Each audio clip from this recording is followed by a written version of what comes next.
This LOS is described dividend payment chronology, including the significance of declaration, holder of record, ex-dividend, and payment dates. Dividends payment chronology. The key dates for cash dividends, stock dividends, and stock splits are 1. The declaration date, 2. The ex-date, 3. The shareholder of record date, and finally 4. The payment date. Share price will reflect the amount of the cash payment or shares in the case of a stock dividend or split on the ex-date. So it's on the ex-date that the share price will reflect the amount of the payment. Dividends payment chronology. So to better understand this, we're going to run through an example that they've got in the text, and it's the New York Stock Exchange Euronext dividend payment timeline. So on May 1st, 2009, New York Stock Exchange Euronext, the largest global stock exchange, announced in both Paris and New York City its annual dividend of US $1.20 payable on a quarterly basis. The first quarterly dividend of $1.20 divided by 4, so it's 30 cents, was payable on 30th of June. The record date on the interim payment was the 15th of June, and the ex-dividend date was fixed at the 11th of June. Note that the 11th of June was a Thursday, so the second business day after the ex-day was Monday, the 15th of June, 2009.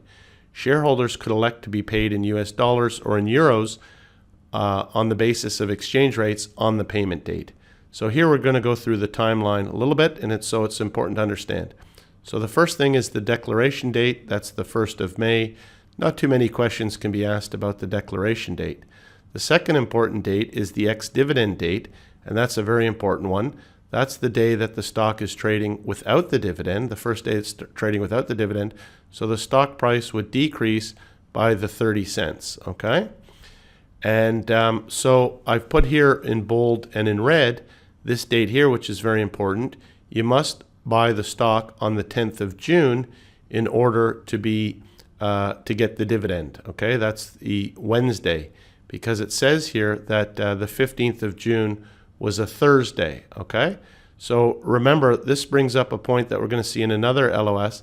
The clearing for trades on the New York Stock Exchange is the trade plus 3 days, okay? So I buy the stock on Wednesday, then I have Thursday, I have Friday, but then Saturday and Sunday are not included, and then I have Monday. I'm going to own the stock. I'm going to be the shareholder of record on the Monday, okay? So that's why the Monday, the 15th, is very important. That's the holder of record date, the 15th of June. I must buy the stock on the 10th of June because it's 3 days to clear. So 10, 11, 12, 13, 14 for Saturday and Sunday, and it's the 15th, all right? So a lot of questions. You have to remember that it's T plus 3, and you have to remember that I must buy this stock on the day before the ex-dividend date in order to be the holder of record on the 15th of June, okay? And then finally, the payment date is on the 30th of June. Not too many questions they can ask you with regards to that, but definitely I've seen lots of practice questions based on this, the fact that trades clear on trading date plus 3, and they give you, certain scenarios with regards to on what day would the share price go down to reflect the dividend, on what day do you need to buy the stock to be the holder of record, etc. So you just draw your little timeline like I did, and often they throw in the weekend as well, and you have to include that. Then just label the days of the week, label the dates in terms of the number, 10, 11, 12, 13, 14, 15, and then just work through your timeline, okay? So ex-dividend date was here on the Thursday, so I needed to buy the stock on the 10th so that I'm holder of record on the 15th. Because I'm the holder of record, I'm going to receive the dividend. Quick practice question. All other things being equal, the payment of an internally financed cash dividend is most likely to result in A, a lower current ratio, B, a higher current ratio, or C, the same current ratio. Okay, a good little question. It should be fairly easy. A is correct.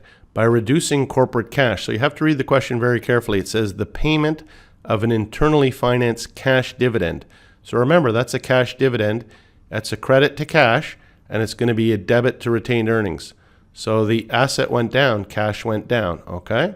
So by reducing corporate cash, a cash dividend reduces the current ratio, whereas a stock dividend, whatever the size, has no effect on the current ratio, because remember, with a stock dividend, I'm going to debit the retained earnings, but I'm going to credit contributed capital. There's no change to E. Nothing's happening over here on the A side. But with a cash dividend, I'm definitely paying out the cash, which is a reduction to cash. So current ratio, current assets over current liabilities, cash has gone down, the numerator has gone down, it's going to reduce the current ratio. Excellent little question to finish this LOS on. Mary Young intends to take a position in Megasoft Industries once Megasoft begins paying dividends. A dividend of $4 is payable by Megasoft on the 2nd of December. The ex-dividend date for the dividend is the 10th of November, and the holder of record date is the 12th of November. What is the last possible date for Young to purchase her shares if she wants to receive the dividend? A, the 9th of November, B, the 10th of November, or C, the 12th of November? Okay, this question was pretty good because it wasn't asking you Monday, Tuesday, Wednesday, Thursday, etc. It's just giving you the dates, okay? So it says the ex-dividend date is the 10th of November, okay? And then it says the holder of record date is the 12th of November. So you can see it's not spanning a weekend. I'm going to have the 11th here, okay? So you have to buy the stock on the 9th of November to receive the dividend, because as we said, it's T plus 3. So I buy the stock on the 9th, 10th, first day to settle, second day to settle, third day it's settled. I'm the holder of record on the 12th. I'm going to receive the dividend, okay? And so as I said, I put it in bold and red on the previous slide. Just remember that to receive the dividend, I must purchase it before the ex-dividend date, the day before. So as soon as you see the ex-dividend date is the 10th, I just have to remember to receive the dividend, I need to buy it on the 9th. So if you haven't traded in stocks before, you just have to learn that, memorize it, practice it. And as I said, sometimes they do give you questions with regards to the days of the week as well, and you have to be careful with the T plus 3. If it involves a weekend, those days are not included in the calculations, okay?